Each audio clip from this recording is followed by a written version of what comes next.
ज्या पद्धतीने आतापर्यंत कारवाई झाली आहे त्यात अजून नवीन नवीन नावं समोर येत आहेत, त्यांच्यावर कारवाई होईल असं तुम्हाला वाटतंय? मला असं वाटतं SIT स्थापन करावी आणि पारदर्शकपणे कुठलाही राजकीय दबाव न होता त्या मुलीला, ती महाराष्ट्राची लेख आहे, तिला न्याय मिळाला. म्हणजे विरुद्ध मुंबईमध्ये जो 1 नोव्हेंबरला मोर्चा निघणार आहे ठाकरेंच्या नेतृत्वामध्ये, राष्ट्रवादीची काय भूमिका त्या संदर्भात?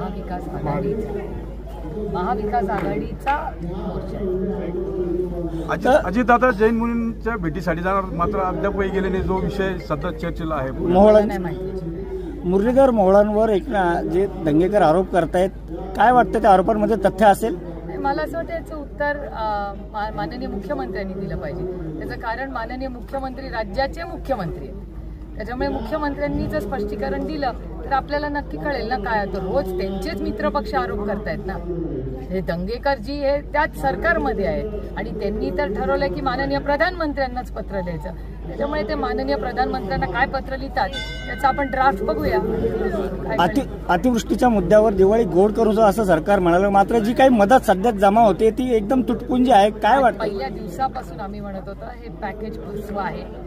ही पूर्ण आमची अपेक्षा होती की सरकारने सरसकट कर्जमाफी केलीच पाहिजे. तुम्ही बघत आहात, तुम्ही सभेत होता, महिलांचे आणि शेतकऱ्यांची काय भावना होती ही कांद्याच्या बाबतीत. त्यामुळे प्रचंड अडचणीत आलेला हा शेतकरी आहे, त्याला हे पूर्णपणे असंवेदनशील सरकार आहे.